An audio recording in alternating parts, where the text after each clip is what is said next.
So I polled YouTubers on Instagram, Twitter, and YouTube, and I asked them, what can you not do that you've already agreed to that will allow YouTube to take away your channel? And guess what? All those who polled on those 3 different platforms, no one got the answer right. Now, before I show you the question and the options I gave them, let's wheel back a little bit about what you agreed to do when you signed up for a YouTube channel. Here are the terms of service you agreed to abide by when you signed up for your YouTube channel. Like, you didn't read all that. I know I didn't. I just clicked sure. Until December 2021. And let me tell you what I found out. So around November, December 2021, I kept getting these alerts and flutes inside my studio. I got emails from YouTube about the fact they were going to merge their terms of service with their community guidelines.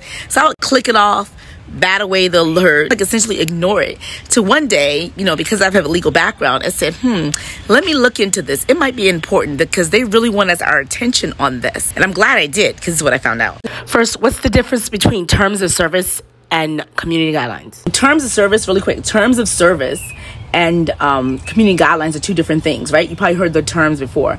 So just to basically explain the difference between the 2, the community guidelines would be the equivalent to the signs, the rules of, like, let's say you go do lift, you go skiing, or you go to go-kart racing, and there's like a bunch of rules and stuff like that listed there at the resort or at the go-kart raceway, right? And so you look at the rules, you're like, okay, cool. And they say, you know, these are the rules. The terms of service is the equivalent to the contract you sign when you get it. And essentially, that's more binding. That's more like a contractual obligation. So YouTube said all of those lists of rules that you saw, they're now inside the contract. So that means they're binding. They're even stronger. So I'm like, wow. What are the terms of service anyway? Like, what can YouTube do or can't do, and what are we supposed to be doing? So let me do my due diligence. And this is what I found out. the YouTube can actually take away your channel for doing 1 of 3 things. So I said, let me poll people to see if other people know this, because I don't think people know this. So here's a question. Here's the answers. Here's what people said. All right, so let's wrap this up. Here is how it turned out. The question I asked is, which of these reasons, according to YouTube's terms of service that you sign up to when you start a channel, allows YouTube to shut down your channel? A, if you do not upload content within 6 months. B, if you fail to watch other YouTube videos on the YouTube platform. Or 3, if you fail to comment. On the YouTube poll, I also added all of the above and none of the above. For the Twitter poll, I ran out of space, so I only add all of the above. I don't have my Instagram poll. I can't seem to find it, but no one got the answer there either, so you just have to trust me on this. Everyone was wrong. Everyone who answered was completely wrong. The YouTube folks, the majority of them, 76% or so, I'm not quite sure I have the right number here, said none of the above. And on Twitter, they went with the A and C. No one picked B. And then no one picked all of the above. And all of the above. When that is the answer. All of the above. YouTube has the right to shut down your channel if you don't do any of these 3 things.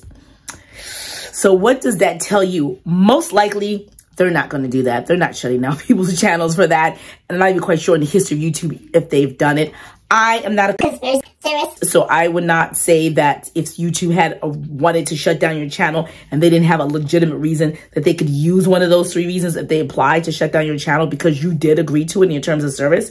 I'm not saying that. However, that is something that you agreed to. So what do you do with this knowledge? 1, first, you can comment on this video below. Tell me about that amazing fact. And now you've actually already triggered it. So now you haven't been commenting on YouTube videos. There you go. The fact that you're watching this means that you're watching YouTubers videos, unless you're watching this on another platform. And then finally, if you're taking a break of more than 6 months, YouTube have said it's okay to take a break. But however, we all know that the machines, the algorithms prefer creators that are creating content on a regular basis. And also audience members prefer creators that are creating content. And when you leave, some of the trends or ways that you can grow that you used to do before may no longer work because everything moves on. There's evolution of content creation. And so you don't want to miss that boat. take your break, but you know, if you can, there's different ways using the community tab that you can actually keep your account active. Yeah, so you comment below again and keep it going. And yeah, that's all I have for you for now. But if you'd like to continue to learn from me, I want to invite you to watch this video, which talks about YouTube growth, or this playlist, which has lots of videos about YouTube growth, and join the J Squad, which is my community of creators here. And let's keep this relationship going. And I'll see you in my next video. Cue my outro music. Boom.